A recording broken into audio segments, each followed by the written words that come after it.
After years of getting ripped off by big wireless providers, there's finally a better option. Mint Mobile is the affordable premium wireless service plan that you buy online.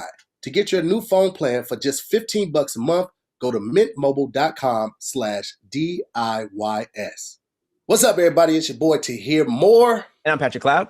And this is another episode of Damn Internet, You're Scary. Hey, we back. Eventful week is back, ladies and gentlemen. Oh, first off, how you feeling? You rested up? You bounced back yet? I am alive. I'm so thankful, man. It just happened to work out like that, dude. Like, a lot of people don't know because I did not post it online. I didn't want an influx of inboxes and all of that type of stuff, and I didn't want people to worry unnecessarily. But I got COVID. So if you all noticed, last week I posted a lot of old videos, a lot of memes and stuff like that because I could not speak. I was out of the game, coach.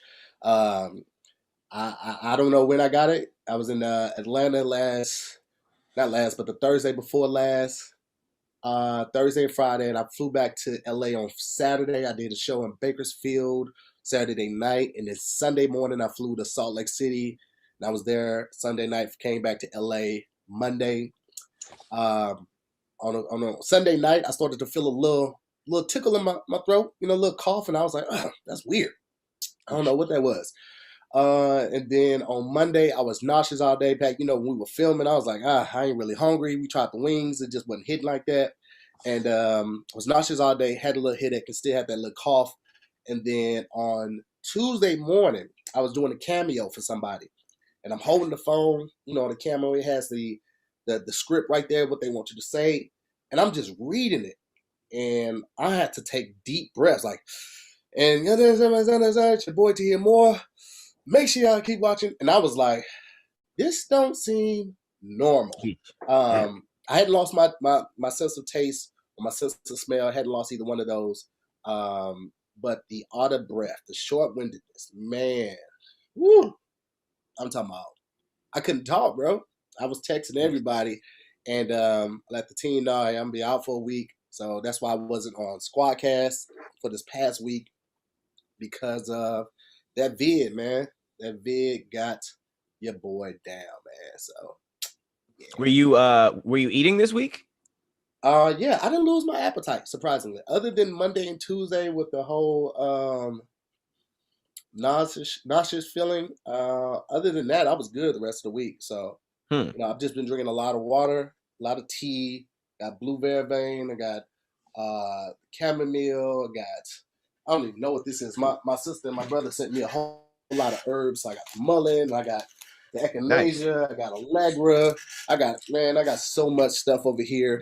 I got this joint right here, which is a IMT and a PEP. Like, helps you train yourself to breathe again. You can increase the intensity for inhaling and exhaling. Oof. I got this this oxygen reader that reads the oxygen in your blood.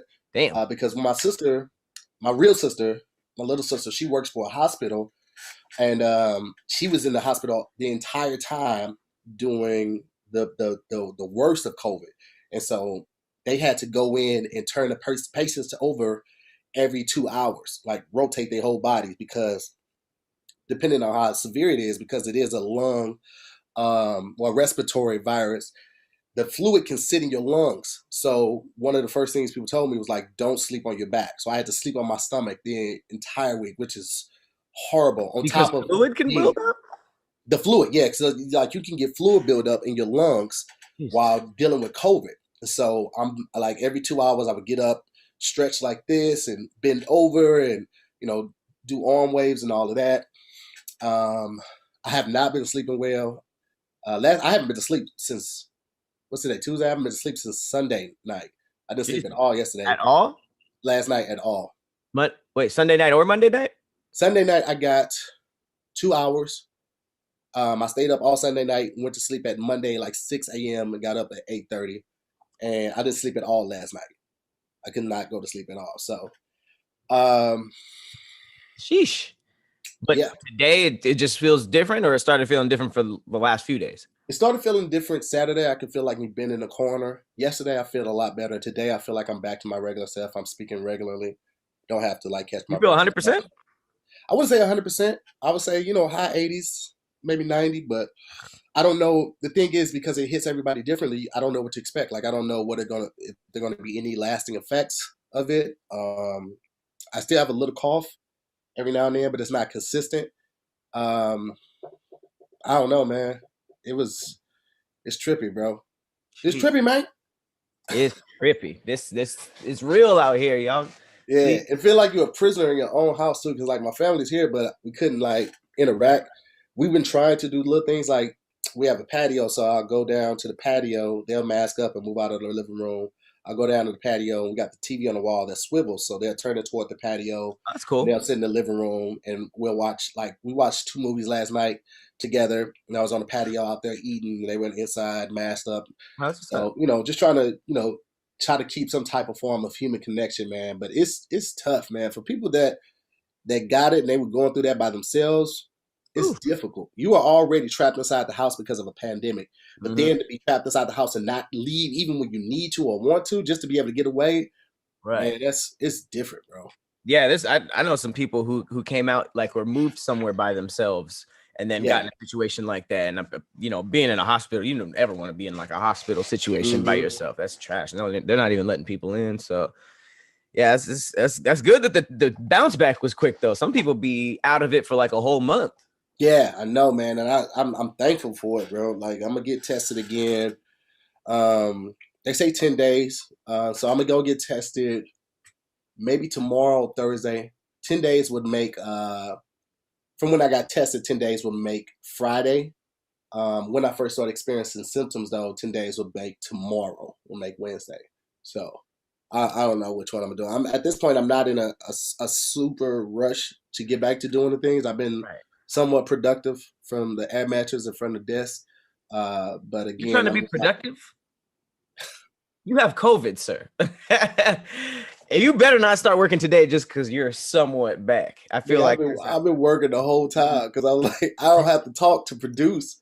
So like I've been scheduling stuff and picking the shows for the Jesus. week off and making flyers for this upcoming week and scheduling photo shoots when I get better, all that type of stuff. I came up with, man, Pat, this new merch line is crazy. I I'm saw it. Is doing that the one that Spring did a thing on?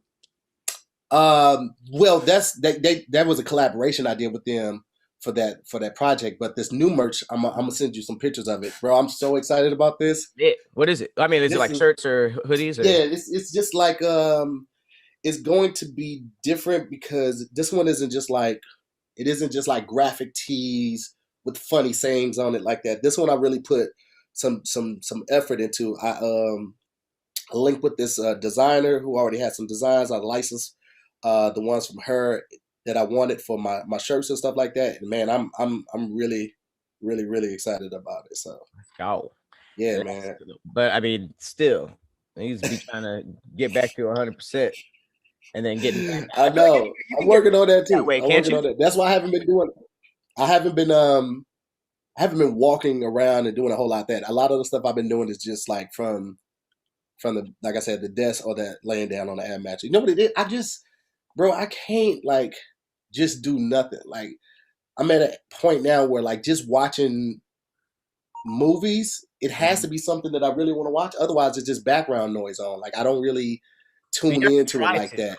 because we've tried not to do that kind of stuff for so long.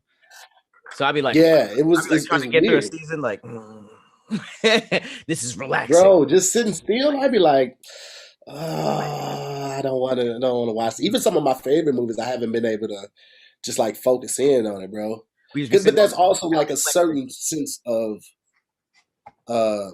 anxiety that's associated with COVID because there are Really? so many people that don't bounce back ever or as quickly. So like while I'm trying to relax, that anxiety and constant seeing that reinforcement of COVID being a reality on the bottom of Instagram posts, on Google, Facebook, no matter where you go, it's everywhere. So like that only kind of feeds that fear if you're trying to relax. So like I would have to stay off of social media, everything, which isn't necessarily a bad thing, but like in our field is almost like damaging because it's like out of sight, out of mind. If you built up a following and people expect to see something on your page every day, the moment that you don't, you fear of losing your fan base and that support Yeah, but you had COVID.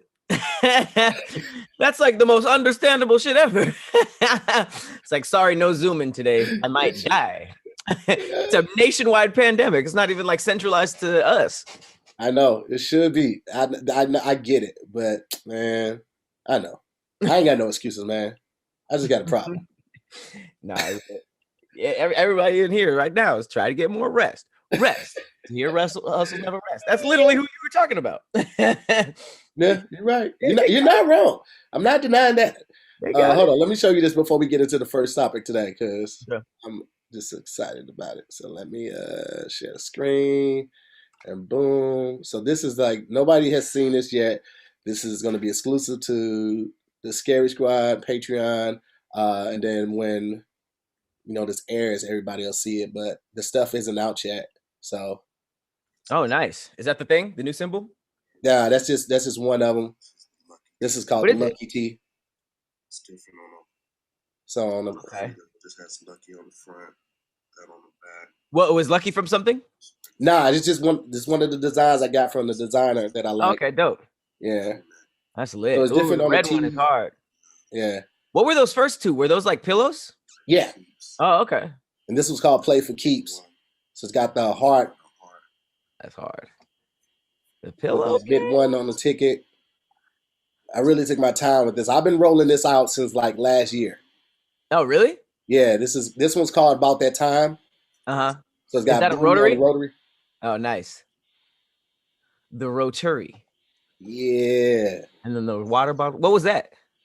Water bottle. Oh shit, that's dope. Wait, go back up to the thing before the water bottle. No, after the water bottle. My bad. That thing. Yeah, that. What is that? Which one? The black one? The rotary, the black rotary square. Yeah, that. I think that is. Oh, that's a throw, like a little cover. Oh, dope. So like the booty time, booty call cover. Got the pillows to match it. Booty cover. Booty cover. Sex blanket. Yeah, you already know. Say it without saying it, baby. That's hard. The red one is lit. Yeah, man. I'm really excited about it. And so Scary Squad, more mob. I'm gonna definitely hit y'all with that love. Get that discount. And then I'm gonna probably give it to you guys first. Give it to y'all for a week first, because T be selling out a product, man. Like they be running out of XLs and shit like that. They were a new provider now when it comes to shirts, so the quality is gonna be different on some of them. But they still be running out fast. So I'm gonna give it to y'all a week first, so y'all have a chance to take advantage of the coupons and the inventory, and then I'll put it out to everybody. I'm trying to get it out the week before Mother's Day. If I can get it out before, then we're gonna make that happen. But I got a whole rollout for it, man. I just text Josh and was like, "Yo, we got to do a photo shoot for everything." I bought probably $600 of my own merch, because I'm gonna really do a whole rollout photo shoot. Models, we renting out 2 spaces in the warehouse to shoot. We gonna make it happen on this one, bro. I'm really excited about it. So I'm gonna put some real effort into making this one look super dope. So there you have it. You already know where to get it. Hey man, y'all know we out here, fam. The exclusive. When's the rollout plan date? Like I said, I'm trying to get it the week and a half before Mother's Day, but we gonna see. I mean, if we're able to do it, then we definitely gonna do it. But I'm also not gonna try to rush it, because I want it to be done right. So since I had this whole idea of how I want it to look, we gonna stick with that. So we gonna make that happen regardless. Let you know. I need the crew. Like that. I hope it stays a little cold out here. Hey man, well listen, I'm gonna tell you what, dog. I didn't know. I did not see me catching that coming, dog. That was not in my peripheral. Not in my vision whatsoever, but it happened. So y'all still be careful out there. That's the main thing, man, because it's still very much real out here, man. So protect yourself. Be out there. Definitely mask up. You know what I'm saying? It's getting into spring. It's gonna be summer right out there. Bright and sunny summer we're expecting this year, hopefully. So with that being said, Fresh from San Diego, California, comes the only sunglasses brand I'm ever going to wear again. I'm talking about Blenders Eyewear, and you're going to be just as hooked when you see how awesome these shades are. Okay, I got some dope frames I can't go get right now because obviously I'm still quarantining there in that other room with the family. But Pat, you got let them see it, my boy. These, first of all, these are my favorite glasses that I've ever. These are the Amber Coasts. It's like a sunset on your face. Straight up Instagram filter. I brought these to Florida. It makes everything like, you know, everything looks like snowfall. Everything looks like the 90s. It's just amazing. The Amber Coast. Shout out to Blenders. It is, man. Everywhere. Let me tell you a little bit about Blenders. Chase Fisher started Blenders by selling his beachy shades out of his backpack while doubling as a surf instructor in Pacific Beach, man. His goal was to create an adventurous mid-price eyewear option for the same cool factor as other leading styles. And unlike big, expensive brands and all of that, I mean, that you probably lost or smashed in the past, Blenders is actually affordable. You're not going to cry as much when the inevitable happens. All right, Blenders team of in-house designers are constantly coming out with new styles, from orange polarized wraparounds, tortoise shell frames, and purple lenses to classic gold arms and black lenses. Let me tell you something. This is what I will say about that. I'm not reading the rest of it. I'm gonna just let y'all know from my experience. I went to this site and I saw so many options. A lot of time when we get these advertisements, they were like, yo, go pick you one, you know what I'm saying, maybe two at the max. So they told us to pick two, right? So I go pick my two. I'm excited. Then they hit us back and was like, yeah, you can only get one. I was like, well, I'm just gonna have to buy the other ones because I really want these. They got so many dope styles, man. I got the clear ones with the gold frame. You got the polarized shades on them. Like I said, they're in the other room. I'm quarantining right now, so I can't go get them. But I love these glasses. I love it so much. Farron tried to take them from me. I was like, no, I will just buy you a pair. Dang. Normally, I would let her have my stuff, but like, no, I'll just buy you a pair because I love these glasses, man. So y'all gonna see them in a lot of pictures. I've already posted some pictures with them. It's not just sunglasses. Blenders has prescription glasses, readers, and blue lights, as well as snow collection with goggles and accessories. So live life in forward motion with Blenders today. And I want to hook you guys up with 15% off your Blenders purchase. Just visit blenderseyewear.com and enter the promo code DIYSVIP. That's blenderseyewear.com. Use the code DIYSVIP for 15% off. And trust me, y'all going to love him. Blenders, rock with pride worldwide. You feel? Blenders, your favorite eyewear vendors. That's not official. I just be pitching. You just be throwing them. They're just suggestions.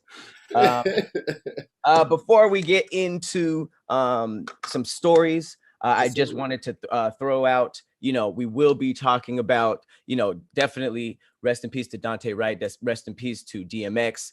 It's a lot. I definitely want to start light. We will be getting to that, you know, absolutely, because we have to talk about it. But for the sake of you know, for the sake of starting light, we are going to talk about Usher bucks. This is my favorite thing happening. I want to hear what you have to say about this, because I definitely have my feelings about this right now. Well, if you haven't heard, very, very, very popular recording artist, apparently has an interesting rep in the strip club life, because he's he's very much under fire right now, because a stripper put him on blast. They post money that apparently Usher threw in the club, and it's funny because it's very clearly fake. They do not have the normal racist white presidents on there. It's Usher. It's Usher's face. It's Usher's face going like this. And the funny part to me is that there's a $100 bill version, there's a $20 bill version, and there's a $1 bill version, all with Usher's big black face on it. So I feel like they didn't roll out the Harriet Tubmans yet. So I feel like you could have seen that it was obviously joke money, right. But at the same time, no one just assumes that Usher is throwing studio money. But yeah, she was like, this money does not have a trade-in value whatsoever. Like, that had to be said. I don't think don't you think he should be blasted on for this stuff? And she was basically saying celebrities do this all the time. They're cheap, blah, blah, blah, blah, blah, blah, blah. And I guess it came out, we called it, we heard about this on vacation, and when we heard about this, we were like, this must be a promotion. This would be a really, really funny promo. And it turns out it might have been. He is about to drop something that could be a PR cleanup. I thought that I didn't think he was dropping something. I thought that was like it was to promote his residency in Vegas. Yeah, that's what it was. Yeah, that's what I was thinking. Which is really, that would be genius because everybody is talking about Usher right now. And that's like the weird new social media marketing. It's not, it's not as traditional as it was where it's like, hey, what's up, y'all? Do you like Usher? We got a residency. It's almost like viral mischief, regardless of how weird it makes somebody look. Like people are kind of just taking the L's for the marketing. But it went viral, so it worked. Gotta be a better way. Hilarious though. If this is true and he was just trying to, and this is like that's the funniest thing. Here's my thing about this, man. All right, so it happened yesterday. Everybody's making these videos. Usher's cheap. His career is going downhill. He really looks bad. He out here bad. Also, all of these tweets and all of these posts, and I was like, y'all haven't learned to let a story unfold. Yeah, y'all see. I mean, you would think with the whole DMX thing and them pronouncing him dead 2 days in advance, a day in advance, that y'all would just let stuff breathe a little bit. So everybody jumps on this bandwagon, they're dogging and shitting on Usher like y'all weren't fucking with Confessions heavy, right? Then it comes out that the girl may have embellished what happened. Then it comes out that the manager of the club is like, that's not true at all. Usher and his entourage threw a lot of money, thousands of dollars. He left this behind as some promo. Then the chick comes out and says, I never said that's all he threw. Y'all took that and ran with it. I didn't hear about that. That's all he threw. she said, I never said that. She's like, y'all took that up on yourselves and ran with that. But this is how I knew she was trolling and she was doing it for the followers, right? Number one, anytime somebody starts dragging people, like on the internet, Twitter, anything like that, people automatically take their comments off and they make their page private. She kept her page up the entire time. That's number one. Number two, because I went and checked it last night. The page was still up number two. Number two, she made multiple posts. And then she even did not a challenge, but a question thing. What would y'all do if this happened to y'all? And let people answer questions. She was people like sue and all that. How you gonna sue somebody at a strip club? And then she was like, I'm just saying, if you perform a service for money and then somebody leaves this as a form of payment, I think that they should be put on blast. And then she tagged Shade Room at that. Shawty, you knew what you was doing. Okay, and you knew what you were doing. You called them cheap. She used the word cheap. Right, especially when you tag Shade Room, you know exactly what you're doing, right? And then the fact that you left your page public and the comments on, you were doing it for the followers, right? It's all for the clout for you. So I think it's messed up that people were so quick to hop on a bandwagon of some chick that they never met, never heard of probably before, and y'all just abandoned Usher like he didn't give us confessions. Like he didn't make us say, you make me wanna? Come on, Usher had niggas trying to make a broom come back up in the air, just defy gravity. You was doing that. As a child, you did that, and you just left his side like that? Y'all ain't shit. There's no way Confessions ain't bringing in crazy money still. There's literally no way. But what's crazy about it is what you said about like letting a story unfold. People kind of like the whole like T Grizzly like Prey on My Downfall thing. Like people are so excited when somebody like a Usher or a Chris Brown or whatever, somebody that's just up there and solidified. They're so excited by what could even be maybe the downfall or maybe an embarrassment, or you know what I mean, that it's just like, oh, what happened? Usher bucks, Usher broke, Usher cheap, blah, blah, blah, blah, blah, blah, which is hilarious because it's like I never looked at it from what you said, like y'all don't know that girl at all. At all. So it's like I never thought about that, but obviously it's anti-Usher, but the fact that it was like pro so and so.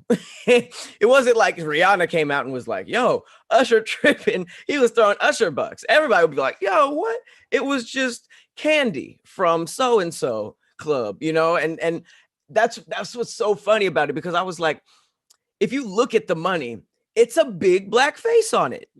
This way, there's no. It's hard to mistake it. Franklin didn't do a profile. They fades back then. Back when people were picking who was going on paper, no one had the fade. I mean, his fade was that taper was amazing. Like, but the funniest part is like no one since the penny went profile on money. Right. That's change. It's a big black face. Like I don't understand how one person. One stripper would realize that after the fact, right? As opposed to like right when it's thrown, like, wait, what is this? Like people find less believable money way quicker than that. It's so sad that the society is right now built on shock value, versus like the truth. And I get it to a certain extent. Like you got movies like that. I mean, that's how videos go viral. You know, usually anything over 5 minutes usually doesn't go viral. Viral usually is, 10 seconds to a minute, 30 seconds, right? So, they want the claim of stake to someone passing or someone's downfall or let's tear somebody down. It's like, again, man, like y'all don't even know this chick, bro. What if she was lying the whole time? What if that never even happened? Everybody just jumped on that bandwagon. Bought it, yeah. Shade room. It's just like, y'all are so quick to believe anything they put in front of y'all, man. I gotta let some of that stuff air out a little bit, bro. Like you're moving too fast. Y'all just be excited. And I'm glad I let it fall, like unfold. It's like I wouldn't have did the video anyway. But I just like people rushed to do that. I saw so many Instagrammers make videos. And I just like then when it came out hours later. Because at first, like I said, the club made a statement. Then the manager made a statement. And then the chick was like, I never said that's all he threw. Y'all took that and ran with that. That's the funniest part. I can't believe I missed that part. Fucking Leo DiCaprio right here with the Inception. And then talking about, I never made you do it, Ma. I can't believe that was the pin on the end of the story. Like, I never said there wasn't real money involved. That is hilarious. Oh, I mean, but that would be smart on Usher to mix the Usher bucks with real money, though. Like have a stack that's mostly Usher bucks, but you got some bills and stuff. That would actually be a villain. Oh, somebody would throw the whole stack away, end up throwing away like $700. For real though, he's just sweeping out some real money. But yeah, that is funny. That story did develop pretty fast. But it's like if you look at a site that's as busy as a Shade Room and a Hollywood Unlocked, they get out like 10, 15 crazy stories a day. Like it might be Usher bucks one, then like some popular person being shot, the next one, and then like the next one will be like a scandal with a relationship of two popular people. So it's like, yo, this was all in 4 hours. I forgot about this Usher thing already. You know what I mean? People got their outrage out. Oh my God, Usher's broke, and then went on to the next thing. Oh my God, this nigga got shot. Oh my God, these niggas broke up. It's just like it's almost like a overwhelming amount of stuff. They've sensationalized headlines to the point where people don't even care if it's true or not. They've made the tabloids a viable and trustworthy source of news, and it's like they haven't even got all the facts.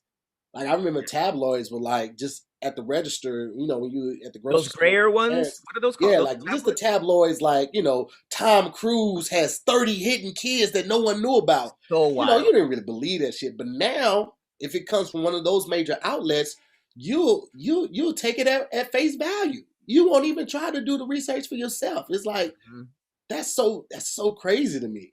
Like nobody wants to verify anything anymore. It's scary, like a different level of entertainment. It's like almost like I know this is fake, but it's almost like when people watch like the Bigfoot documentaries and stuff like that's just so ridiculous. But you're just like you almost tune in to be ignorant. Those tabloids, it's so wild. They know it's fake. It's so weird. It's almost like they I heard something that they like save money every year for being sued because they sell so much. They'll just take the sue. If they say that Oprah got in a fist fight with Beyonce, people will be like, they'll be like, yes, I want to watch that. I just want to watch what story was made up.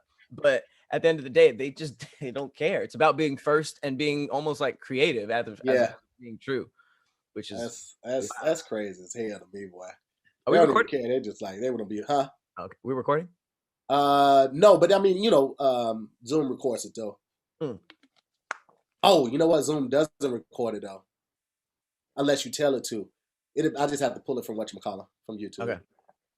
Okay, sweet. Yeah, that was my favorite of the weekend for sure, because I was just like, this is either way, this is funny. And at the end of the day, it's could have been planted, because if you think about it, yeah, that girl was crazy, and there's millions of people like that. But if you think about it, if you really like back up, he did get the residency promo. So if you were to plant somebody, do all this, have the club, you look stupid for a couple hours, the club confirms everything, then you're back to normal, but you're everywhere, and then that girl is just like, my bad. It kind of could work both ways. It could be like, who is this crazy person? And he never made a statement. He never spoke out once, so it might have all been the plan. You know what I'm saying? And you never know. You could be absolutely right. She could have all been in on it. He could have been in on it. Deep conspiracy, and that's just. I mean, that I personally wouldn't do that, because it's but it's really smart if that was the case. Like I think that's probably going to be something we're going to see a lot more. Actually, we see this all the time. Yeah, you're right. Random marketing. You ain't wrong, playboy. But yeah, that is in the world of Usher. But yes, other huge news in the music industry was the passing of DMX this week. That was pretty crazy. Just overall, a lot of us grew up watching Rough Riders, and that wave that it hit, like it hit like a bomb, and the fact that Def Jam was on the brink of bankruptcy, and then the CEOs heard that sound, that bark. I remember when that video hit, and with all the bikes and stuff like that, and everybody was just like, yo, even if you didn't have a DMX album, you knew the hits word for word. So that was a really crazy thing to hear about this week. But yeah, I definitely wanted to hear your thoughts. You're a DMX fan, right? Huge, right?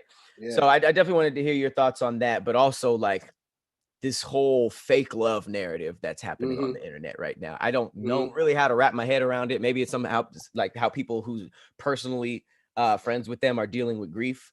But yeah. Rest in peace, DMX. What was your, like, how did DMX come out for you? Were you in St. Louis?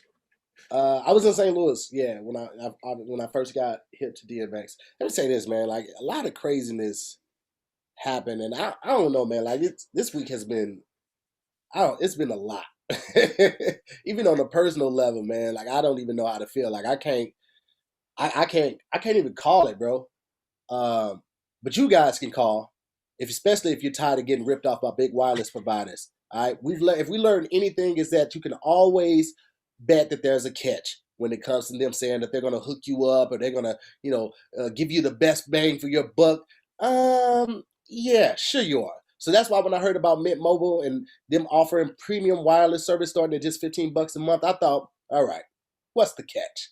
But after speaking with them and using the service, it all made sense. There isn't one, all right? Mint Mobile's secret sauce is that they're the first company to sell wireless service online only. And by cutting out retail stores, there's no crazy overhead cost that gets passed down to you in the form of a mystery fee. Instead, Mint Mobile just passes down sweet savings directly to you, okay? For those that are looking to save a little extra, Mint Mobile offers premium wireless for just $15 a month. You heard right, $15 a month. All plans come with unlimited talk and text, plus high-speed data delivered on the nation's largest 5G network.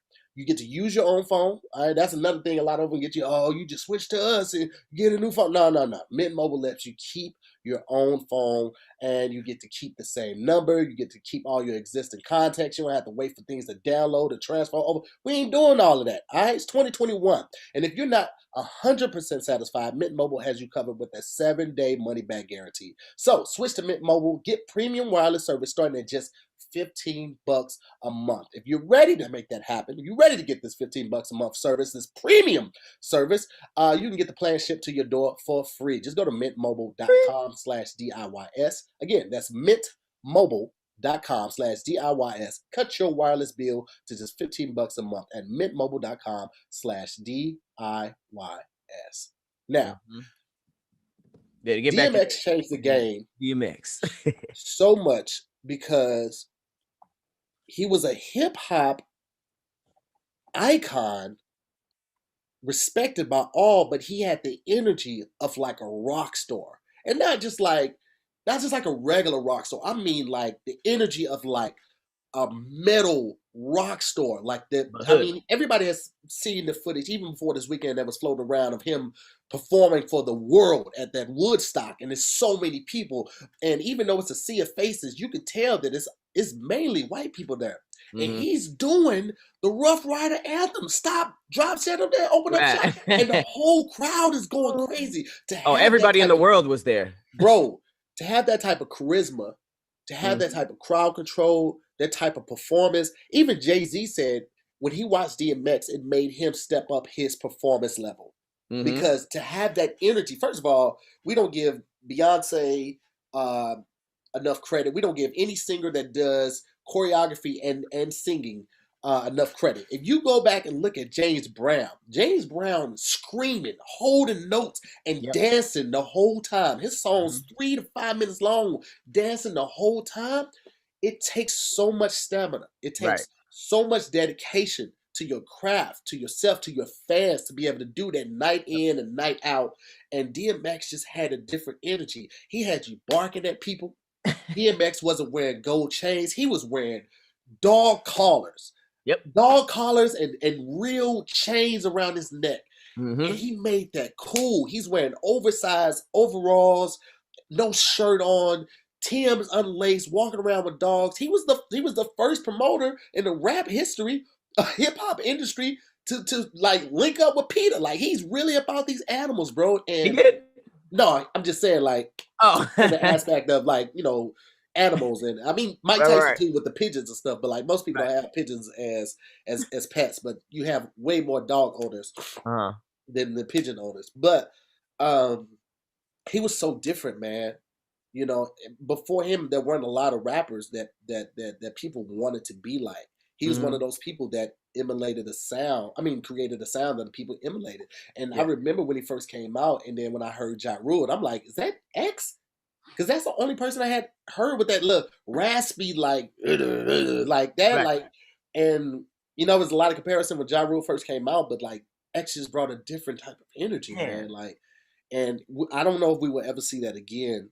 To be that honest, to be that gritty, to be that like just authentic to the core, but also have the religious aspect, the spiritual aspect of it. You know, to be that in tune with God, to not be afraid or ashamed to say I pray, not to not be ashamed to pray with all of these niggas who probably got pistols on their hip, dope in their pockets, and you still like, let us pray, like, and to incorporate that into your rap and mainstream hip hop, to incorporate prayer.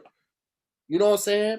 To talk about the struggles of living a double life and trying to change and still fighting the demons, and the song with Damien, and you know, the dark side trying to convince you to go back into your old ways. You're like, nah, I'm different. Like that was just, it was different, man. And so I think we may not ever see that again. And I'm very grateful to have grown up in the time and the era that I did and witnessed that and saw him live in concert with Rough Riders, and you know, just witness his star really take off. I'm very grateful to be a witness to that. It was, that era was so, that era was so dope and unique, because it's like his image was so strong. Like we saw the dog thing with Snoop. Snoop came out, obviously hit like wildfire, but it was like a chill, laid back West Coast dog type of thing. And then we almost got like this super aggressive. It was almost like a wild dog, like the super aggressive version, super gritty, super hood.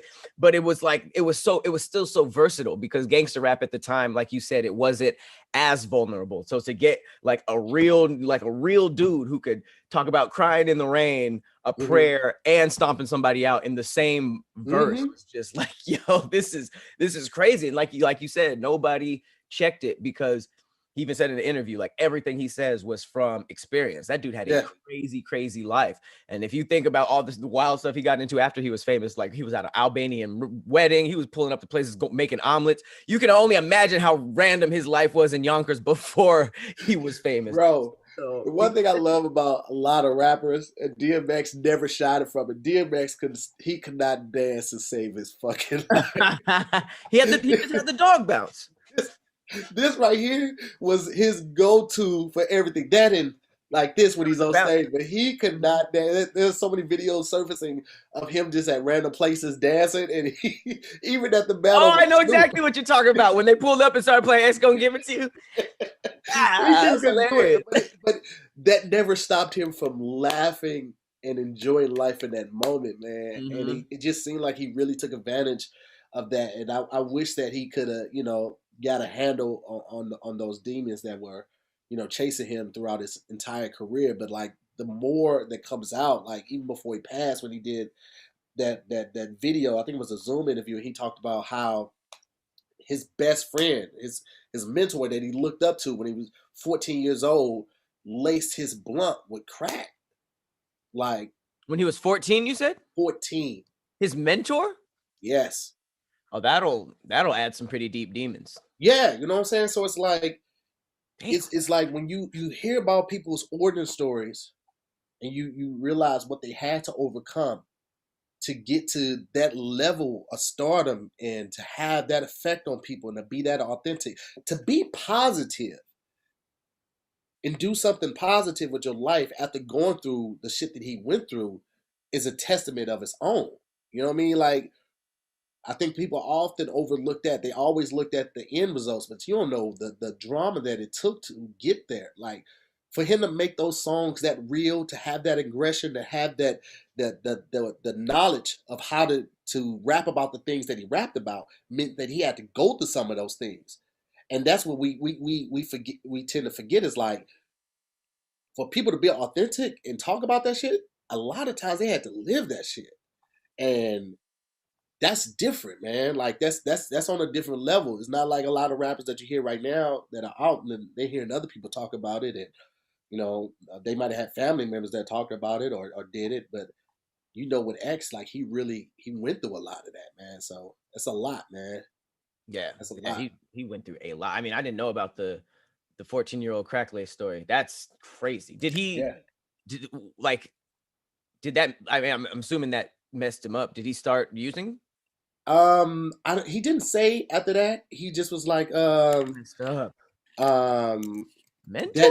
That hurt him, and that obviously placed some resentment toward trusting people, and also hardens your heart. Because I know the same thing happened to me. Like, you trust somebody, and they do something like that, bro. Like, it's hard to open up. It's hard to be expressive. It's hard to be vulnerable with people because you don't ever want to let somebody in again that's going to hurt you like that. The fact that he said mentor, though, too. Yeah, because the guy was a little older than him. Right, but that means that he was teaching him stuff and like some type of guide. You don't use the word mentor unless there's some type of guidance. So that's a whole nother level of damn. I need to look into that. That's wild. That was on the Talib Kweli interview. And he went on. He said he went on to reveal that his journey with drug abuse started at just 14 years old when his mentor gave him crack lace blunt without telling him what he smoked. He passed the blunt around and he hit the blunt. He's playing.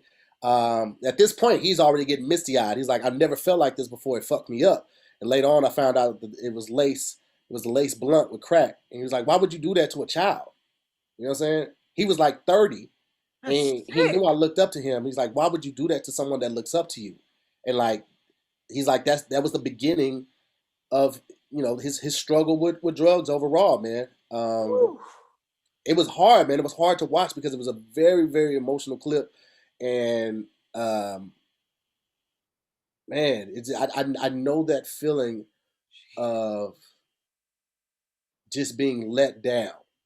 You know what I'm saying? By someone that you really look up to, and it makes it so hard to want to let anybody in. Like I think I talked about it on here or maybe something else, but Jesus. old girl that lied about the baby, my best friend getting killed in my house, finding out my son wasn't my son, my dad dying, all of those things made it very difficult for me to open up emotionally. You know what I'm saying? Because each time I got hurt by someone or an event, it made me want to harden that part of my heart to not let people access it to hurt me again. Absolutely. And I just felt when he was talking, man, I felt that shit so much because it's like, I know that feeling, bro. That's I know crazy. that fucking feeling. So That's crazy. That's it's why tough. people connected to him so deeply, though, because you can't ever connect to someone going through the exact same thing if you're not 100% transparent. You know what I mean? Yeah.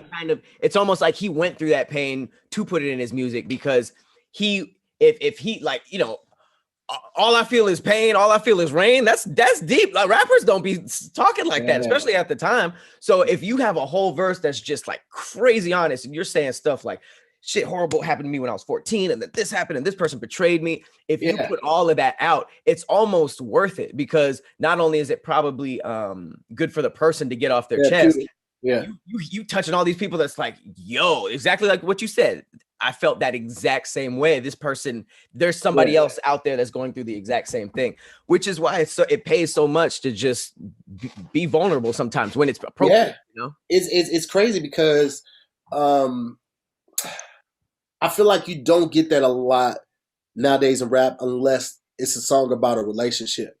Like every at least on one rap album, I mean one song on a rap album, you get a song about a dude, about a chick, how she wronged him or something like that. But it's like, bro, like hurt comes from so many other places than relationships. Relationships is pretty general. That's the cool one now, though. Parents, you get hurt from family members, you get hurt from friends, you get hurt from childhood trauma, you get hurt from not being able to express yourself.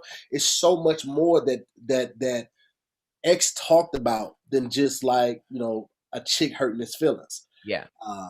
And man, I think the world appreciated that. People have seen time and time again that you can still be cool. Like after a Drake or some, people can, the whole emotional sad boys wave, that it's almost like cool to be heartbroken. Yeah. But like you said, there's a lot of other pains that people can relate to. And, that's why people like Kid Cudi was important. And he started openly talking about depression, and then, obviously people started flipping that and jumping on the wave. But every now and then you get that like really, really genuine person who connects to most people, because a lot of people didn't think it was cool to talk that openly before him or her, Yeah. So that's pretty powerful. That's pretty powerful legacy to bring to leave behind. Absolutely. And then of course people are bootlegging DMX shirts. The family had to come out and say, we're not taking any money. That's all scammers. People who are profiting off the death. Simulator game BitLife is actually made a distasteful announcement on DMX's death. It says DMX has died at the age of 50. In his life in BitLife, what ribbon would he have earned? The jailbird ribbon, the successful ribbon, the addict ribbon, or the fertile ribbon? And it's like, some people just do not care. And the fact that you could do something like that and then be like, oh, sorry. It's like, y'all, there's no way there was no evil involved in that. That's wild. That's just like the reporter. What was she from? Was it from the New York Times? Not the New York Times, but let me see here. Talks about DMX. It wasn't the New York Times. It was the New York Post, I think. She had wrote an article the day before he died talking about DMX, all the houses he's lost during his rap career. After This is after why he's on. This is why he's on life support, fighting for his life. like he is not like he's not somebody's father or that is crazy. Who this was New York Times? This was the New York. What is it? The New York Post, the one that's it's the red dot and it says New York Post. Who thought that was a good idea? Bro, Houses he's lost. I'm pretty sure they've taken it down now, but let me show you what it That's looked like. wild. So That it wild. looked like this right here: DMX and the houses he's lost during his rap career, and that's what they thought was okay to run. Sarah Painter. That was the Yes, yes. And the day that it happened, she started I mean, they was coming for her left and right. You know what she did? You know what she did? turned her page up. Turned her page off. That's why I thought that what old girl did was so weird that she didn't. I just was like, yeah. Right? Yeah, that is a big telltale sign of Mm-hmm. how you took it. Damn, that is crazy. I mean, have you heard any updates? Does she still work there? I'm sure she does. I'm sure that they published it. Yeah, like they published it, and I'm sure like a lot of times you get handed crap that you have to do, you don't necessarily agree with. It's like, I need you to take this story. So it might not even been from her. I mean, Sarah doesn't sound like the type of person that even follows DMX. It sounds like something that one of the editors told her to do. You know, so the lead editor was like, yo, we need to do a story on DMX. Oof. She had to just be under that fire for somebody she don't even know. You know what I mean? So I feel like that there's no way they didn't know that was insensitive. Oh yeah, somebody at the paper knew. And before it was printed or pressed or ran on the internet, somebody had a chance to look over it and be like, you know what, maybe no. Maybe, you know what I'm saying? Especially since we're in New York, maybe no. But they was like, nah, clicks. Oh wow. I didn't even connect the fact that that's New York. It's literally even worse. Even worse. It's like y'all don't respect nobody. Jesus Christ. It was ridiculous, man. It was. The internet is a vicious place, and I don't think you almost think there's a limit of chill, and there's not. No. There's just not. No one cares. It's the fact that it's not face to face. You're anonymous. People just do whatever.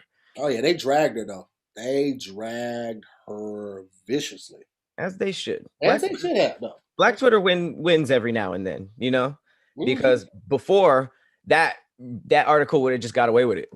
You know what I mean? It would have been posted and that's it. If you felt bad about it, you tell your friends about it, and that's as far as you can do. But they got it taken down. They made her feel a way about it, and if that's all we could do for now, that's more than I mean, because like we can't fire her, but again, like it might not have even been her choice. That's the reality of it. It could have been. It could have, and even with her, if it was her choice, there is an editor. There's an editor in chief that's like, no, we're not doing this. But journalists have a responsibility, though. You know, you have to report the truth, right?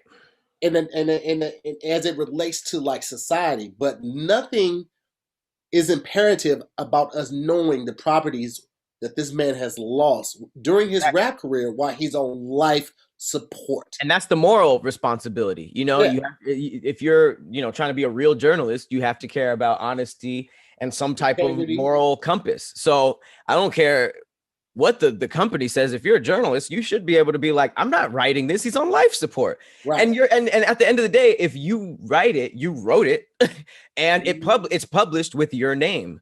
So at some point you have to have the balls to be like, either y'all are trying to throw me under the bus or like I'm not writing this. Like, how do you guys up there know that this isn't a good idea? And if this isn't a bus throwing person, then I can't watch that. This isn't cool for me. So ask somebody else to do it. Right. And if I feel like that's, and if a company fires you for not wanting to diss a person on life support, evaluate the company you at, I don't necessarily do that anyway. Yeah, that's not worth a paycheck. Because now look at you. What is the next article you look like? You drop gonna look like? It's I mean, I always wonder what happens after people do stuff like that. That like, like does that follow you, or you know synonymous with just like with not having any integrity? Like, I don't know, man. I just I would I like you say I would if that was handed to me, I would be like, no, I'm not doing that, bro. I'm not gonna walk around knowing I did that. You know, especially with this man being on life support. Like yeah, it's just not a good look. not really. Yeah, and obviously in the world of journalism, that's probably she's probably catching some flack for that. But like you said, we don't know what happens because people's attention span is so small. So Mm, once it's on to the next thing, if people don't recognize that name doesn't pop out, I don't see, you know, if the New York Post is just like, don't worry, we got you. And a couple months later, she just went back to normal. I yeah, actually wouldn't be surprised at that either, because I don't know how many people are checking like, wait, that was the, you know, there's so much, like I said, it's so overwhelming. I don't yeah. even know how to keep tabs on all the people doing horrible shit right now, It's you a know, lot, man. because yeah, And you're right, man. Unless we make it a thing and talk about it every day, life just goes on, man. You get up the next day, brush your teeth, you wash your face. And guys, if you anything like me, you've been opting out of skincare. I get it, but let me tell you something. Now is the time to get on top of it. Okay.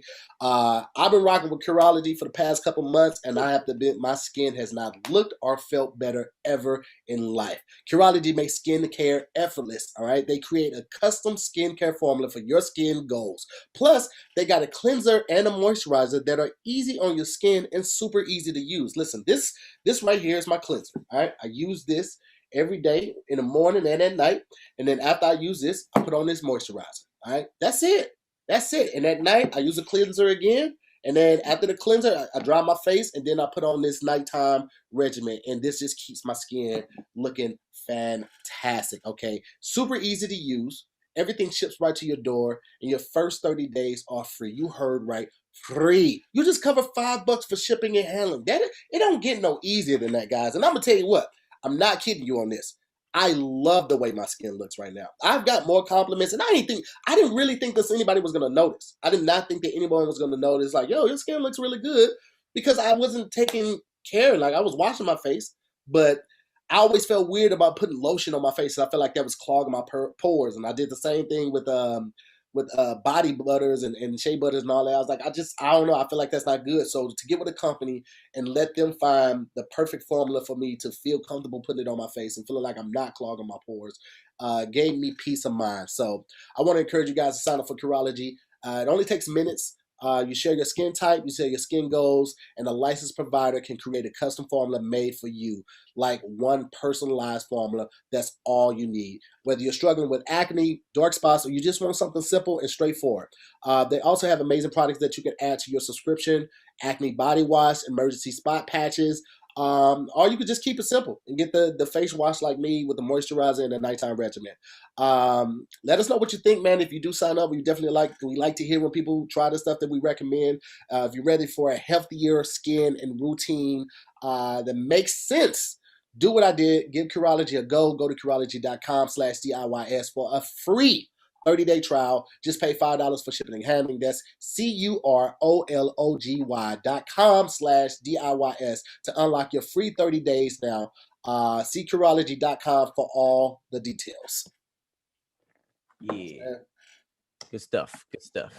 I love I Curology. really like my Curology, bro. Like, my new box came, I want to say like Friday, and I was excited because I was getting worried because this one was getting low. Like, you get the free Moisturizer, that's my trial one, favorite. and I take the trial one on the road with me, and I just refill it from this one right here. The same thing with the moisturizer in my nighttime regimen, bro. I really like.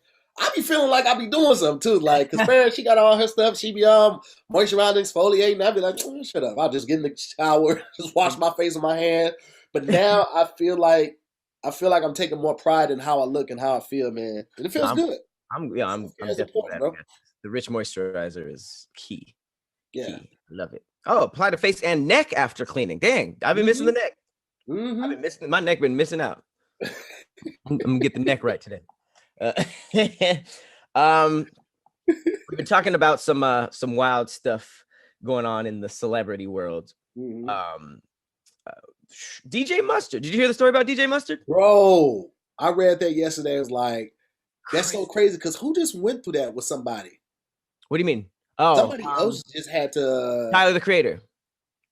I don't know Remember if it him? was Tyler, but it was somebody. It's like that's just happening more and more that people are finding out these buyers are keeping their credit cards. Oh, it's Kanye West, I think. Kanye West, Oh, his buyer had a credit card from something he did in New York. And this was like a month and a half or 2 months ago, and they just been racking up, bro. Like it's scary, ridiculous. scary, man. Like I have I don't know. I feel like I have a theory that the bigger you get and the bigger your team gets, Mm-hmm. there's just people doing that. And it's so Mm-hmm. scary because it's like you hear all the horror stories about. My biggest fear is the like the accountant aspect. You know, the one who's watching it and advising it. They have the most temptation and access to do it secretly, you know. So that's always something that I try to hawk, but it's all the other stuff, like, you know, that you got so many people on your team with access to this seemingly unlimited money. It just it almost like it poisons people, and it's scary to think about because it's like you almost want to just do the extra work and do some of that Yeah. stuff yourself, so you don't even put yourself in a position to see somebody's true colors like that. Because she Yeah. was, I'm sorry, I didn't even explain what happened. Hold on, real quick, and it was Kevin Hart, not Kanye West. You're right. That's right, I did hear about. Yeah, Oh, it was Kevin Hart. somebody hella close to him though. Yeah, it was just a buyer. A buyer he had, somebody he hired when he was in New York working on the project, gave him the credit cards, and they just remembered they wrote down the credit card numbers, and it's just like Whew. it's so crazy because you I guess the way it is, like you give a word to the store, they assign your word, so your person goes there, your card is on file, and Mhm. they give the word and the verification by that word, and this person could just go and just use this willy nilly, Right. and it's like, bro, That's like and it's so easy to catch, but I guess like if you're a Kevin Hart or a Mustard and you have these giant checks continuously coming in, it's like it's almost it's really hard to track, and it's such a trustworthy job. There's really not a lot of difference between 50K and 20K and 10K and 2K, you know? It's like it's such a job that you have to almost go out of your way to yeah, make that to look. person feel overly comfortable, you know, just to make sure that you and okay, so let me just go over the story. So DJ Tell her Mustard story, Pat, because this is shit is crazy. it's really nuts. So DJ Mustard is a very, very popular hip hop producer. He put on acts, not put on acts, but like was producing for acts like YG, just like a YG. lot of popular people. Tyga. So he obviously has a big team and a lot of money. A lot of times, people like this, artists, actors, whatever, they do not have any time whatsoever. So they send people to shop for them and all that kind of stuff. So to be honest, DJ Mustard was really, really looking out. The more I read into it, I was like, this was a really good position to be in. He had a shopper named Carissa C. Walker. Might as well say it. He had a shopper named Carissa C. Walker, and the crazy thing is, he gave her the title of stylist to help her career. She was not a stylist. She never styled him. All she did was go to the store, shop for stuff, and give it to him. He actually went out of his way to give her the stylist, the DJ Mustard stylist title to get more clientele. So not only was he looking out for her, he was kind of putting her in a position to go and do something alone or on her own, right? So he starts getting word and receipts that she was going to credit cards and running up over 50K buying stuff just for herself, purses, shoes, shades. And I looked at some of the things. Some of them were men's shoes, so she might have been buying some dudes some stuff too, which is wild. And he said that he just blew up mad when he found out it was around 50K. They're still going through receipts. Could be more. Probably will be.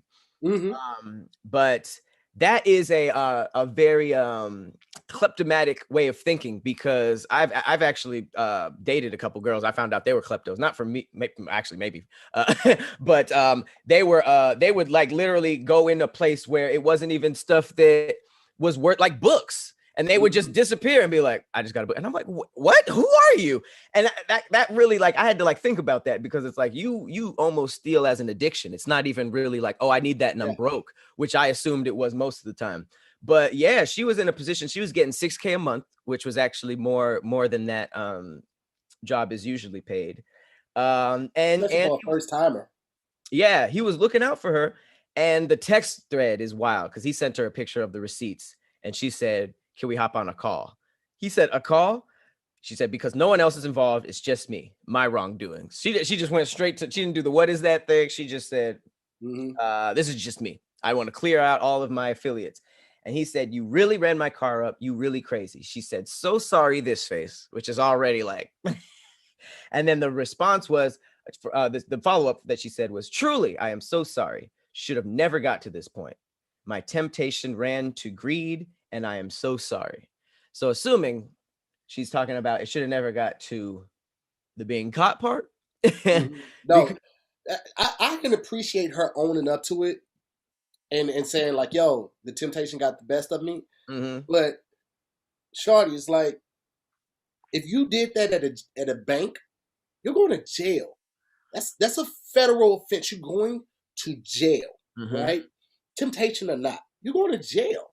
Yeah. And it's like, I talk with my stock guy every month, and I know he gets tired of it, but I'm like, I need to know what this money is doing. He's like, you can always, every time we get off the phone, he's like, well, you can always log on to where I have my stocks with and check that balance and how everything's doing. No, I get that. I was like, but just call me old fashioned. I'm one of those people, like, I'll go to the bank and tell them to pull all my money out so I can count it with them. Like, that's the type of person I am. Yeah. Like, my manager is Jason. Jason is Kev's brother. And I text him weekly about payments that we haven't received from clients. And be like, hey, bro, this is net 30, or this is net 60, this is net 90. And I get that, but I'm just like, hit him again. Let's just nudge him. Because I feel like if I do the service for you, you tell me it's net 60, but you're a big corporation, you got this money. It's just me. It's just me, and I have employees to pay. I need that money because I did my service on time. I understand, I agree to this and like this, but I also understand that you could push this paperwork through if you wanted to, right? So like, I have a ledger with everybody that I have not received funds from, and I do that literally weekly. I hit him up like, yo, we need to tap these people again. I meet with my stocks guy monthly. I'm me, I'm always sending you screenshots of like, yo, this is how much is in the account right here. I'm going to move this here. I'm put this here for taxes. I'm talking with the tax person weekly. I'm talking to her because she told me yesterday, was like, hey, everything got extended, so you don't have to worry about rushing to get all the receipts and everything to me, and we're going to figure out what's going on with this one company and all of this. But I am very hands-on when it comes to my money because of horror stories like this. And I'm always looking at my statements of because the only reason I really have my American Express is for the miles and the perks for what is it? Sky Club. That's why I got 2 cards. Like, one for the miles, because I get $3 back on every dollar I spend on miles, and the other one's because I got the free Sky Club plus 2. I get to take 2 people with me. But that's it, bro. Like, I don't want a whole lot of money in a whole lot of different places because I don't want to have to watch it like that, and I don't want to have to trust people that much with my money. Like, Right. It's Farron and then 2 other people that's got eyes on my account, and that's enough, bro. Like, because once you start getting too much of it and you just start spending money and not watching where it goes, nah, bro. We not doing all that. And it's all digital, so you have to worry about people hacking in and seeing if someone's using your card remotely. It's a lot, so you really have to hawk that shit because it's insane. And obviously, the more that you get, the more predators it's going to be. But the wild thing is that how can you do something so in the moment that could fuck up everything that you could just bring in later? Because like her stylist, and that is all over. Oh, it's over. Once you get blasted for being that, there's no coming back from it. You know how hard you would have to try to get somebody to trust them to give them any access to anything. Like that bag is over. The bag he is giving you is over. And I mean, obviously I don't want to, like, I'm not just bashing her. This is a big thing because, like they pointed out in the comments,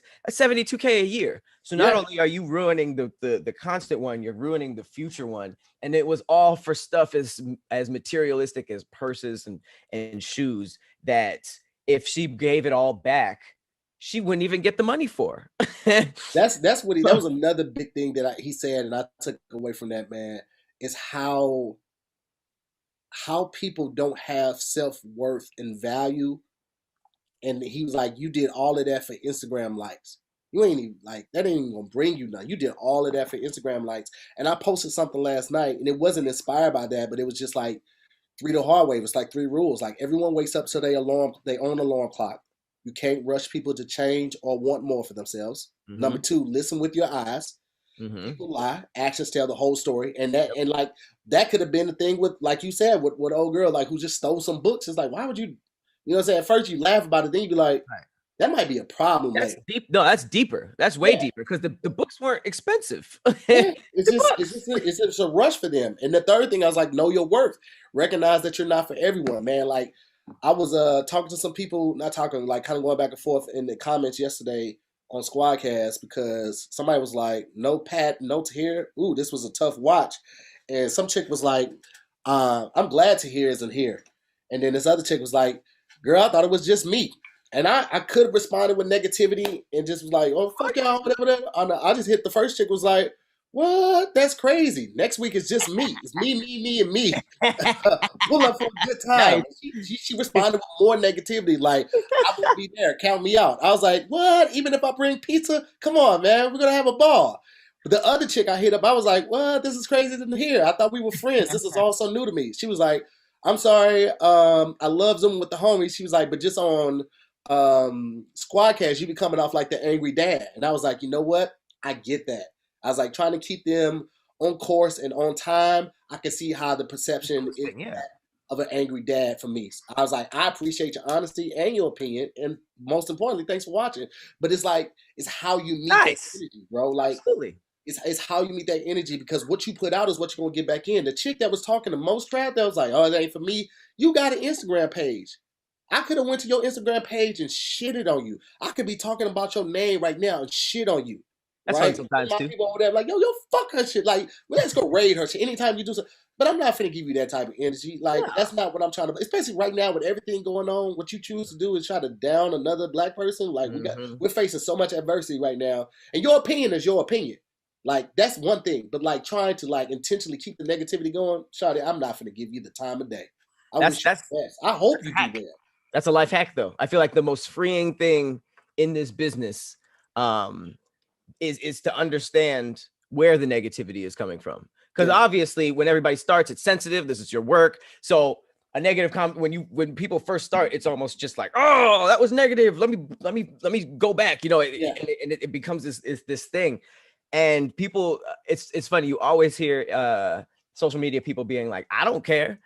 I've dust that right up. I don't care. And that's not really, I feel like I don't believe that element. Obviously, it still messes with you. It's not that. It's really like understanding where that's coming from. And it's just like, it's almost just like a, sorry, man. You like literally just what you said. Like, nah, keep going, man. Like, don't even worry about it, man. Like that is so much, it just feels so much better. Like you're not even like fighting anything. You just understand where that's coming from. And it's almost like, it's a little sad. And once you realize that, it's like, it's almost makes you feel like a shitty person to keep attacking that. Cause it's already coming from a rough place.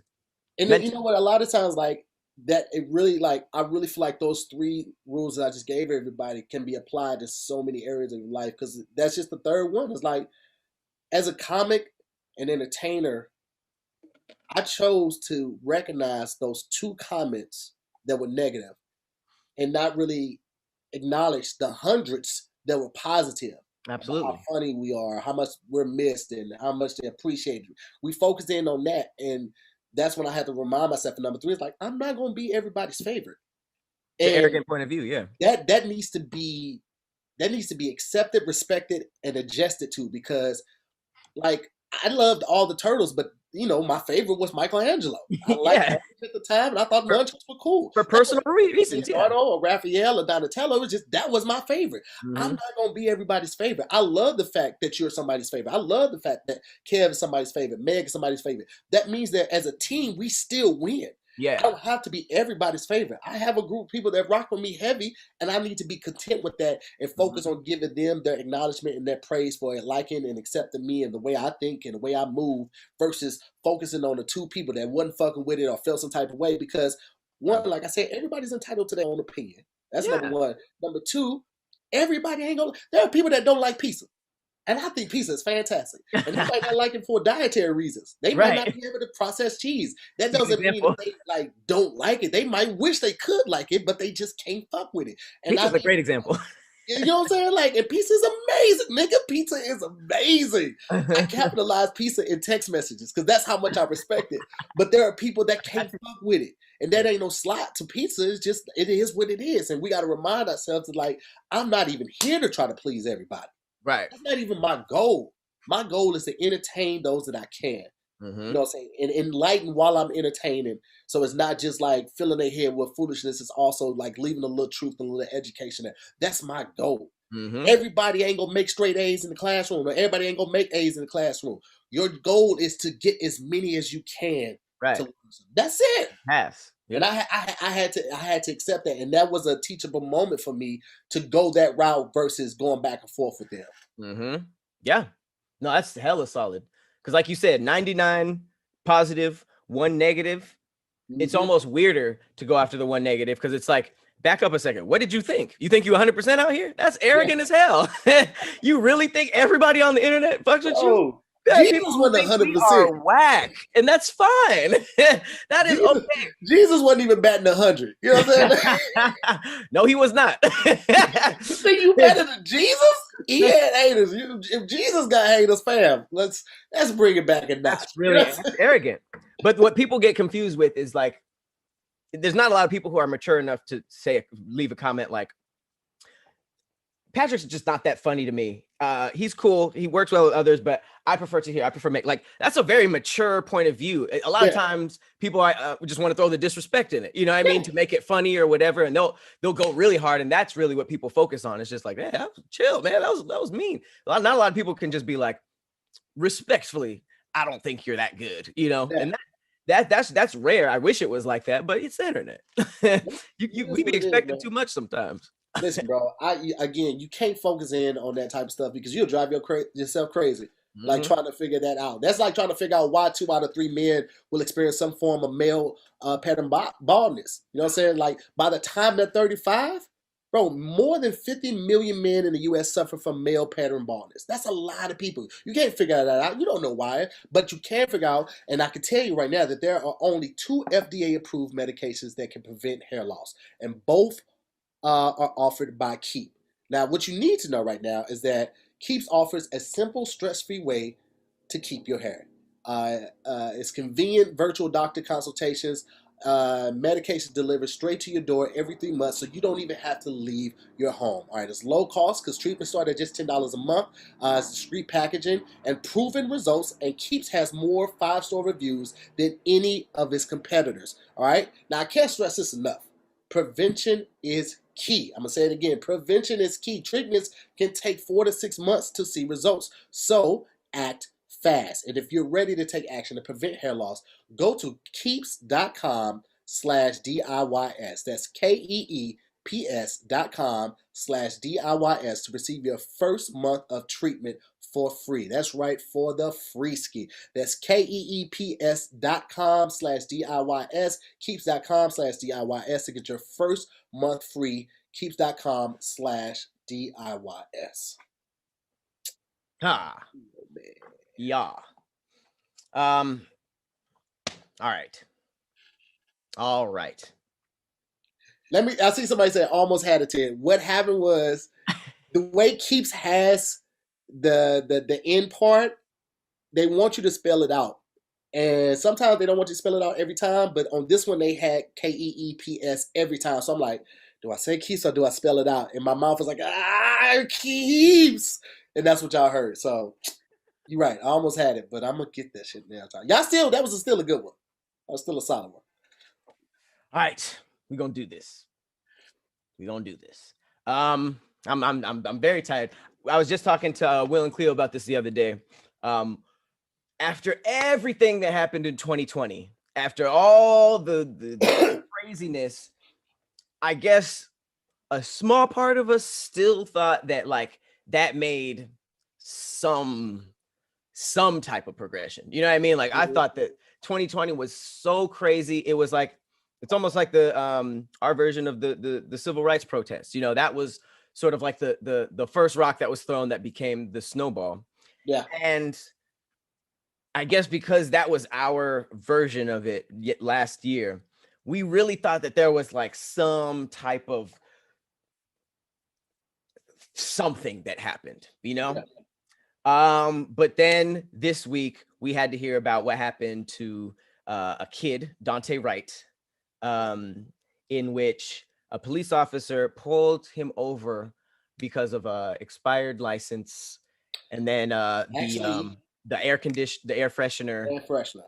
and it came out that he might have had a warrant because of some like a joint That he went to court about, and he also contested to, pled guilty, is paying a fine, and the video just surfaced, which I don't know how true it is, but this white guy just posted a video saying that the reason the warrant happened is because they sent the paperwork to the wrong address. It's on file that they sent the paperwork to the wrong address. But on their own error, because of that, they issued a warrant for his arrest. Because the courts sent the paperwork to the wrong address. So he did everything that he needed to do. And even if he didn't, none of that justifies killing. If they brought in Dylan Roof, who went in a church and shot up all of those people, if they brought him in safely. Yeah. But because of a joint and an air freshener, which is apparently the price of a black life nowadays to the cops, a woman, let me get her name. I'm not just gonna go. Sarah Porter, who turned out to be the president of a police department in Brooklyn, and it also came out that she was actually representing other police that were caught killing. She's a union president, so she's the person that defends other officers when they are caught up in these unjustified shootings. So she knows how to cover it up. That she also tried to hide evidence in another case of a 21-year-old being shot by an officer. She tried to corrupt or hide evidence, and charges were never filed against those officers either. And what's crazy about this is that a year ago, you didn't think anything could be worse than George Floyd, and they almost hit us with an anniversary and insult to injury. It was near where George Floyd was killed, very close. It was they literally hit us with an annual, and that is it's almost like, how do you keep having like the wind knocked out of you when there's no more left? You know, like George Floyd was like, yo, this is the boiling point, and we had no idea it wasn't. It was just one of it's crazy. And obviously the biggest headline right now is this Sarah Porter, whatever this bitch name is. Not only was she representing and covering up evidence for other people to get off of this 20 plus years in the force, her excuse was that she thought the gun she pulled was a taser. They found the taser on the body cam. I'm assuming, you know, if that was the taser, and clearly that the taser that was in sight, had that been her taser, was bright yellow. Now, it didn't need to be bright yellow for us to be like, duh, that's a taser. Even if it was black, should probably know what the difference is if you're in that position for 20 plus years.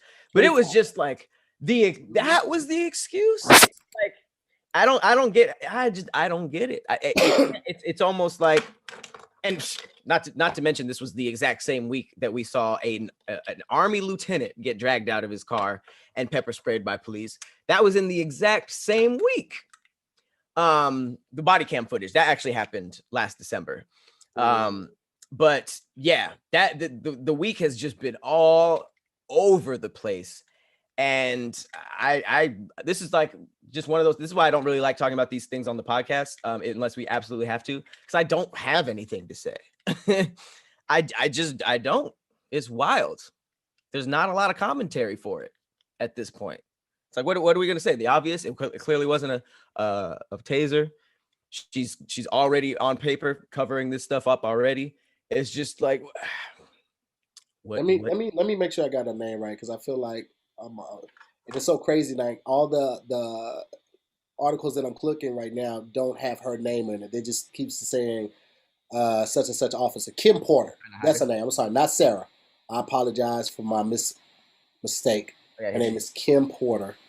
Kim Potter. Potter. I'm sorry. Yeah. Oh, and she resigned. Probably paid. Probably got a Kim pension. Potter. Because it's like, and it's wild that it was her, because it's almost like, all right, you got off X amount of people.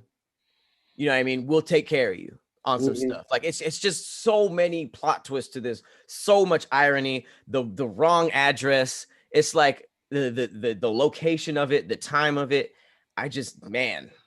And we already know we're still on trial for George Floyd being murdered, and we saw that. So I feel like at this point everybody's just like, yeah, I don't know what's about to happen to this. It seems pretty cut and dry, but what is cut and dry? Man, I'm Wow, like you, man. It's one of those things where, you know, I take my hat off to Malcolm X because he said what we felt in that moment. He was able to articulate it, and he was able to, speak on our behalf, be the voice for our emotion, and do it, fearlessly. But what Martin did was so, just strong to be able to do that continuously, day in, day out, faced with adversity, faced with the looming fear that you're going to be killed, faced with the looming fear that your family is going to be attacked, or the place that you're speaking at is going to be bombed or shot up. To constantly choose the greater good is something that I think a lot of us fall short of. I know I could never be Martin. And I think a lot of times when we get on these situations and these topics and these unfortunate events, I choose my words very carefully, because I know it's such a slippery slope with me. I know I have a militant spirit, and it's solely because we see this time in and time again, and we have to take it on the chin, and we have to pray for some resolve and some resilience, and we still have to go out there and perform just as well as we do as if it hadn't happened. And we have to, not judge every cop based off of this one cop's actions, when it's like, she was the president of the union. And if that type of behavior starts at the top, then that's just being given to everyone under her. Right. And it's very frustrating to have to be this resilient, have to be this poised when this is happening so continuously. It's like, what's the show? The show, the View. Is that the one with Cheryl Underwood and her and Sharon got into it? The Osborne one? Yeah. And in the midst of talking about blatant racism from Pierce, and going back to defend Megan, and also express our frustration of how this happens regularly for Black people, and especially Black women, with him attacking her verbally, she had to remain poised in the situation so she wouldn't be labeled as an angry Black woman. Now, if a white woman were to express herself and yell and all in store and get all upset, she's passionate. She fights for justice and just cause, rather. Not a justice, but a just cause. She's passionate. She believes in her word. She's standing on it. She's unmovable. She's an unmovable force. But the talk, I'm sorry, not the view, the talk. But if Cheryl would have did it, she's an angry Black woman. She's difficult to work with. She's unruly. She's unpredictable. All of these things would have been labels, derogatory labels attached to her, for standing up for what we see over and over again. Same with Cap. That's crazy. That's wild. This nigga was seen as a menace and disruptible for taking a knee. What?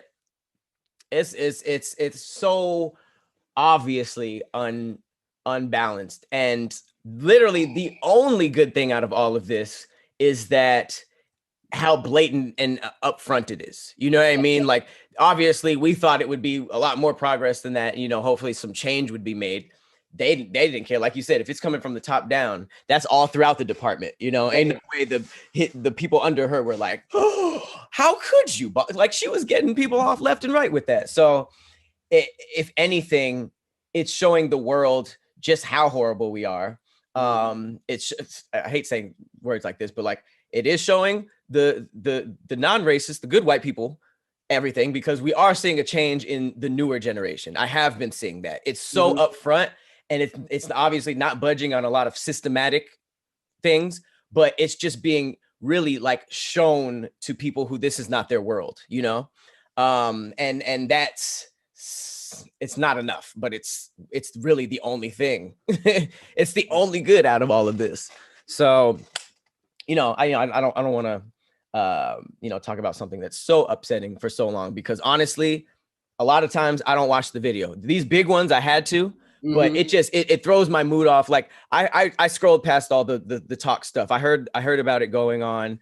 I peeped at what was happening. I peeped that she was under fire for no reason. I peeped that Osborne was racist. And I some of these things, it's part of my self-care. I can't watch it. I peep what happened to stay with it, but I just don't watch the clip. Bro, I have to do that with movies too. Like, you know, I just watched Just Mercy on a plane on one of the flights when I was traveling, and it's like, for me, that was what life was for me. Not life as in my growing up, but the movie life. That's why it took me a long time to see the comedy in life. Even though it had two of the at the time arguably best comedians ever. But it was like, that happened so much. Yeah. I couldn't find the humor in it. I couldn't get past the real to see the humor, even as a comedian, because it happens so much. And then to watch Just Mercy on the plane and have that just eruption of emotions, but still have to contain myself in the place, it's hard, man. And now it's a short on Netflix. I think it's called Between Strangers or Between Two Strangers or something like that. It's getting a lot of buzz, and people are like, yo, you got to watch this, you got to watch that.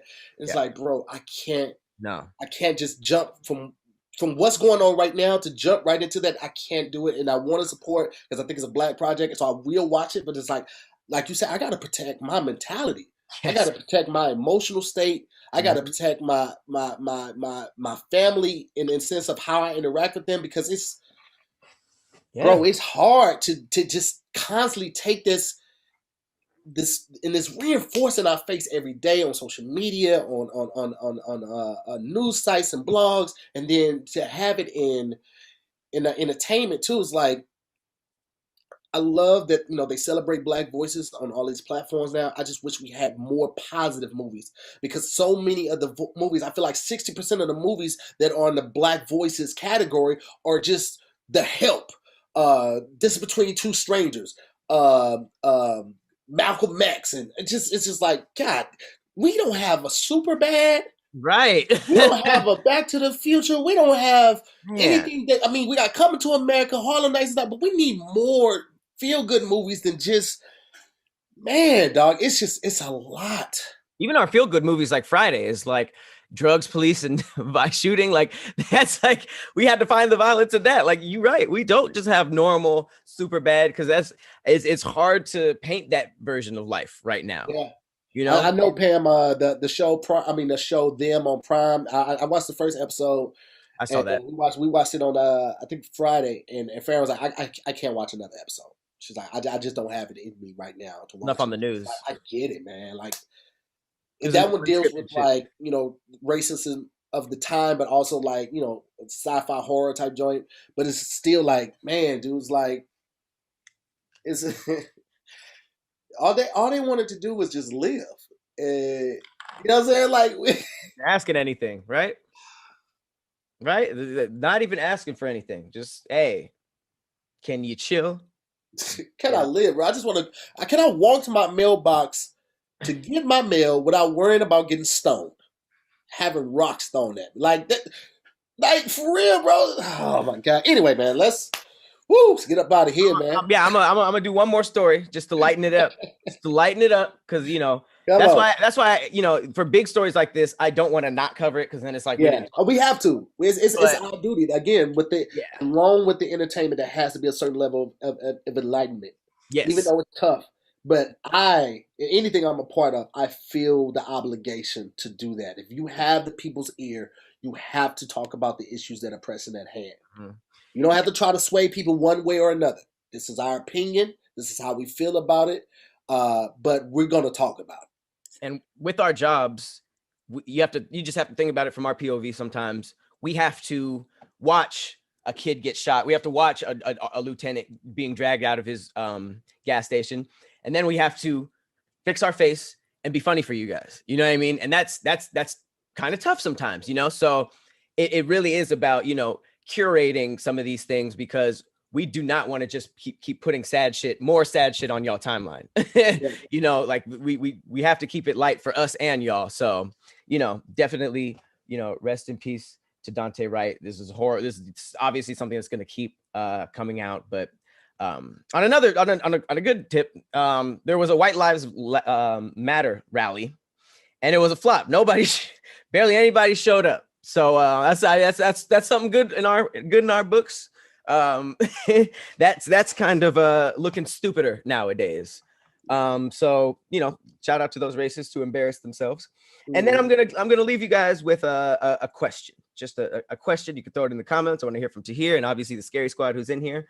Someone named You Ain't Me Bruh tweeted out, if your friends lose you at a party, if you get separated from your clique, what is the one song that they can tell the DJ to play that will get you on the dance floor to find you? What is the thing that's like, all right, Scary Squad and Tahir, if I got separated from you guys, what would I need to tell the DJ? And you'd be first out there, like, oh, okay, there they go. Shit. Now obviously if I'm just chilling.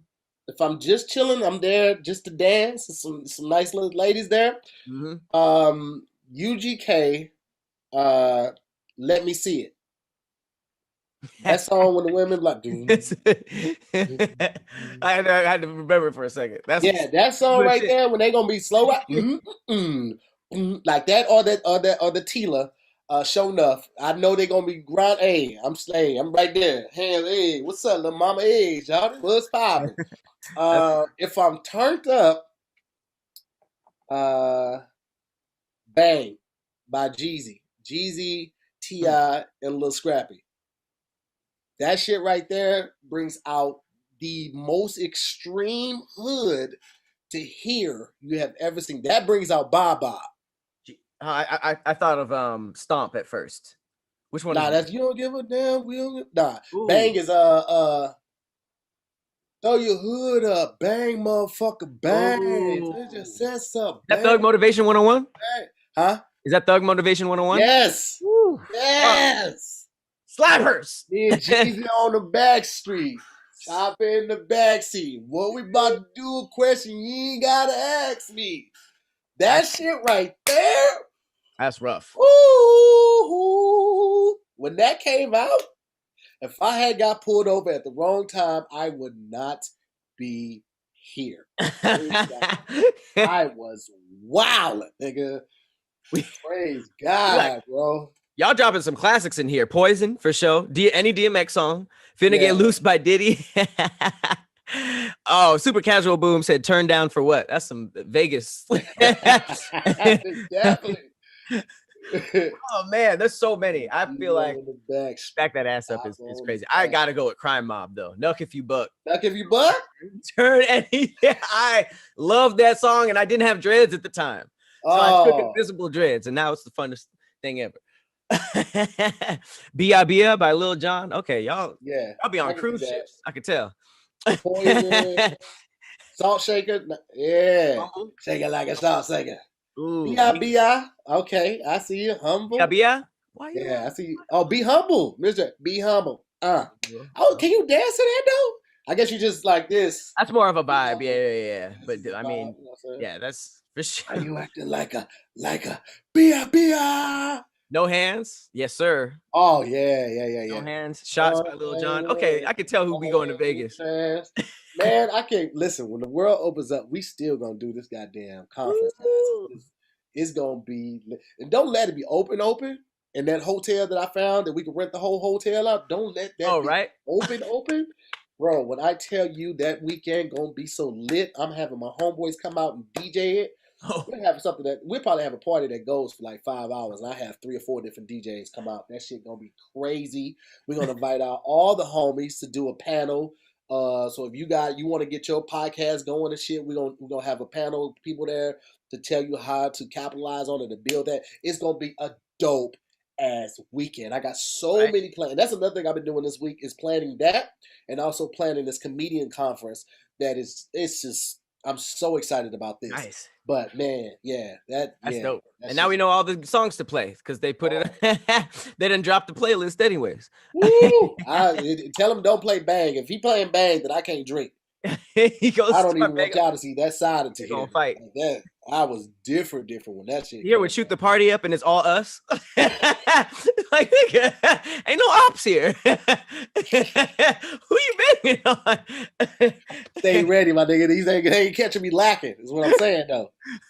Well, listen, hey, this was an amazing episode. We took with the emotions. Man. Really appreciate it for you guys for pulling up, hanging out with you guys, talking about this wild week because it was a lot to get off the chest.